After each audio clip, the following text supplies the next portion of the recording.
بسم اللہ الرحمن الرحیم۔ السلام علیکم، میں محمد عمار اور آپ دیکھ رہے ہیں میرا یوٹیوب اور فیس بک چینل۔ تو آج ہمیں نے جو اس موضوع کا انتخاب کیا ہوا ہے جھوٹ۔ اللہ تعالیٰ قرآن مجید فرقان حمید میں فرماتے ہیں لعنت اللہ علی الکاذبین، جھوٹوں پر اللہ تعالیٰ کی لعنت ہے۔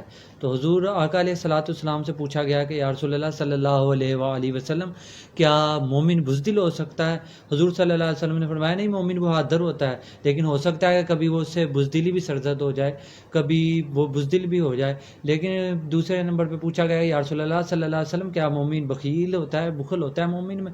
تو حضور علیہ الصلوۃ والسلام نے فرمایا نہیں، مومن سخی ہوتا ہے، لیکن کبھی یہ بھی ہو سکتا ہے کہ وہ بخیل ہو جائے، اسے جو بخیل پن ہے وہ سرزد ہو جائے۔ تو پھر پوچھا گیا یا رسول اللہ صلی اللہ علیہ وآلہ وسلم، کیا مومن جھوٹا ہو سکتا ہے؟ حضور نے فرمایا نہیں، مومن جھوٹا نہیں ہو سکتا۔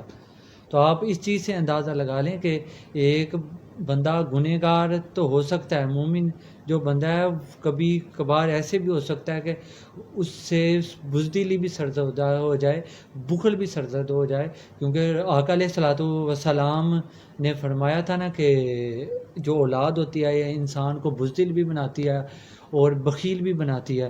تو آپ اس سے اندازہ لگا لیں، لیکن جو مومن ہوتا ہے حضور علیہ السلام نے فرمایا کہ وہ کبھی جھوٹا نہیں ہو سکتا۔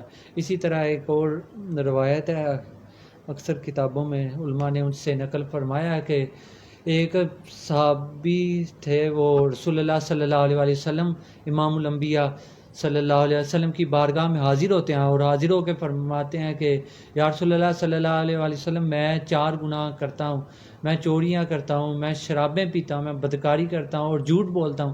آج میں آپ کی خدمت میں حاضر ہوا ہوں اس لیے اور اس نیت سے کہ میں ان میں سے ایک گناہ کو چھوڑ دوں گا۔ تو میرے آقا علیہ السلام نے فرمایا کہ تو جھوٹ کو چھوڑ دے۔ تو اگلے دن ہی اسے 4 گناہوں میں سے چوری کرنے کا موقع ملتا ہے۔ تو وہ جب وہ چوری کرنے لگتا ہے تو وہ سوچتا ہے کہ کل کو اگر میں پکڑا گیا، کسی پوچھ لیا کسی نے، تو اگر تو میں نے بتا دیا، اگر تو میں نے جھوٹ نہ بولا، کیونکہ جھوٹ کا تو اس نے معاہدہ کیا تھا، کہتا کہ اگر میں نے جھوٹ نہ بولا تو میں تو ذلیل و خوار ہو جاؤں گا، اگر جھوٹ بولا تو میرا معاہدہ ٹوٹ جائے گا۔ پھر تھوڑے دنوں کے بعد اسے بدکاری کرنے کا موقع ملتا ہے اس شخص کو، تو وہ کہتا ہے کہ اگر میں نے بدکاری کر لی، میرے سے پوچھا گیا، اگر میں نے جھوٹ بول دیا تو پھر میں پھنس جاؤں گا کہ میں نے معاہدہ توڑ دیا ہے جس کا میں وعدہ آقا علیہ الصلوۃ والسلام سے کر کے آیا ہوں۔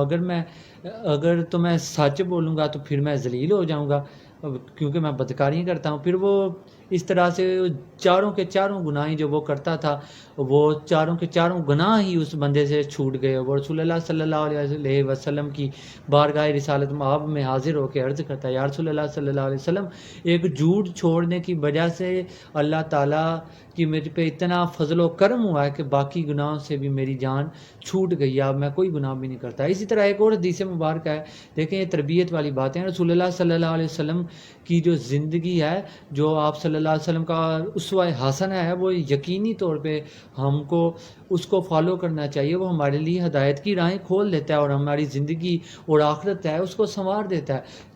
تو ایک اور حدیث مبارکہ جو میں آپ کے سامنے پیش کر رہا ہوں وہ یہ ہے کہ جب رسول اللہ صلی اللہ علیہ وآلہ وسلم نے فرمایا کہ جب کوئی جھوٹ بولتا ہے تو جھوٹ کی بدبو کی وجہ سے رحمت کا فرشتہ 1 میل دور تک چلا جاتا ہے۔ تو آپ دیکھ لیں کہ ہم لوگ صبح سے لے کے رات تک کتنے جھوٹ بولتے ہیں، اور جو رحمت کا فرشتہ ہوتا ہے وہ کتنے میل تک ہم سے دور چلا گیا ہوگا۔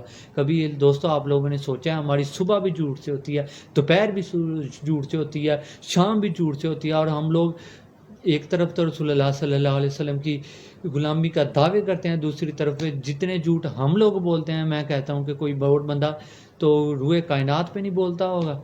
آخرکار ہمیں اپنے رویوں پہ غور کرنا چاہیے۔ ایک بازار میں چلے جائے، ایک تاجر کہتا ہے کہ میرا کاروبار نہیں چلتا جھوٹ بولنے کے بغیر، اور ایک دہاڑی دار، ایک مزدور طبقہ لگا لیں تو وہ کیسے جھوٹ بولتا ہے؟ وہ اپنی چھٹیاں لینے کے لیے اتنے بڑے جھوٹ بول دیتا ہے اپنے مالکان سے کہ 8 گھنٹے مجھے یہ ہو گیا، وہ ہو گیا، ایسے ہو گیا، ویسے ہو گیا۔ یعنی کہ چھوٹے طبقے سے لے کے بڑے طبقے والے کیسے جھوٹ بولتے ہیں؟ وہ پورے ملک کا پیسہ کھا کے جھوٹ بولتے ہیں کہ کہتے ہیں کہ ہم نے تو کچھ کھایا ہی نہیں۔ یعنی کہ شروع سے لے کے آخر تک جو ہمارے چھوٹے طبقے سے لے کے بڑے طبقے تک، ہم تمام کے تمام جتنے بھی ہمارے ملک کا جو اس وقت سچویشن ہے، جو حال ہے کہ ہم لوگ جھوٹ کی دلدل میں پھنسے ہوئے ہیں۔ تو اگر تو ہم لوگ جھوٹ سے نہ نکلے تو یقینی طور پہ ہمارے لیے تباہی ہی تباہی ہے۔ تو ایک اور حدیث مبارکہ میں آپ کے سامنے پیش کرنا چاہتا ہوں کہ 3 آدمیوں کی طرف رسول اللہ صلی اللہ علیہ وآلہ وسلم میرے پاک پیغمبر آقا علیہ الصلوۃ والسلام نے فرمایا کہ اللہ قیامت والے دن نہیں دیکھے گا اور ان کے لیے دردناک عذاب ہوگا۔ تو ابو ذر غفاری رضی اللہ تعالی عنہ نے کہا کہ یا رسول اللہ صلی اللہ علیہ وسلم وہ شخص تو پھر تباہ و برباد ہو گیا، کیونکہ رسول اللہ صلی اللہ علیہ وسلم نے یہ 3 دفعہ فرمایا کہ اللہ تعالیٰ قیامت میں اس کی طرف نہیں دیکھے گا اور اس کے لیے دردناک عذاب ہے۔ تو حضور صلی اللہ علیہ وسلم نے فرمایا کہ پہلا المنان، جو احسان کر کے جتلاتا پھرتا ہے، یعنی کہ کوئی بندہ کسی کے ساتھ نیکی کرتا ہے تو وہ جا کے جا کے لوگوں کے سامنے اسے بتاتا پھرتا ہے اور اسے ذلیل کرتا رہتا ہے، میں نے اس کے ساتھ یہ نیکی کی تھی، یہ کیا تھا، یہ کیا تھا، یعنی کہ لوگوں میں اسے ذلیل کرتا ہے۔ تو دوسرے شخص کے بارے میں فرمایا کہ اپنی جو شلواروں کو ٹخنوں سے نیچے لٹکائے رکھتا ہے۔ اور جو تیسرے شخص کے بارے میں رسول اللہ صلی اللہ علیہ وآلہ وسلم نے فرمایا، جو کہ ہمارا آج کا ٹاپک بھی ہے، وہ فرمایا آپ نے کہ جھوٹی قسم کھا کے مال بیچنے والا۔ آج ہم اپنے بازاروں میں چلے جائیں، اپنے مالوں میں چلے جائیں، اپنی دکانوں میں چلے جائیں، تو کس طرح سے ہمارے دکاندار ذرا کس طرح سے تاجران جھوٹ بول رہے ہوتے ہیں، کہتے ہیں اللہ کی قسم یہ چیز جاپان سے آئی ہے، اللہ کی قسم یہ چیز جاپان سے آئی ہے، اللہ کی قسم یہ چیز چائنا سے آئی ہے، جو جھوٹ بول کے جھوٹی قسمیں کھا کے اپنے مال بیچتے ہیں۔ ایک فارمیسی پہ چلے جائیں تو جو فارمیسر ہوتا ہے وہ جھوٹ بول کے دوائیاں بیچتا ہے، وہ کہتا ہے کہ جی اس دوائی کا فارمولہ بھی یہ ہے، وہ بھی یہی ہے، دونوں میں کوئی فرق نہیں ہے، دونوں کی قیمت جو ہے وہ سیم ہی ہے۔ بعد میں پتہ چلتا ہے پچھلے دنوں میں جس طرح سے ان کی ویڈیوز بھی لیک ہوئی تھی، جو دوائیاں وہ بیچتے ہیں جس کا فارمولہ سیم بتا کے بیچ رہے ہوتے ہیں، وہ تو 20 روپے کی دوائی ملتی ہے ان کو خود، اور آگے یہ 300-400 روپے کی بیچ رہے ہوتے ہیں۔ یعنی کہ ہر بندہ ہی جھوٹ بول بول کے اپنا مال بیچ رہا ہے، ہر بندہ ہی جھوٹ میں کی دلدل میں پھنسا ہوا ہے۔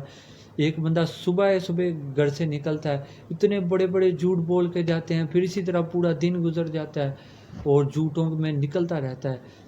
تو بھائیو، ہمیں اپنے اس رویے پہ غور و فکر کرنا ہوگی۔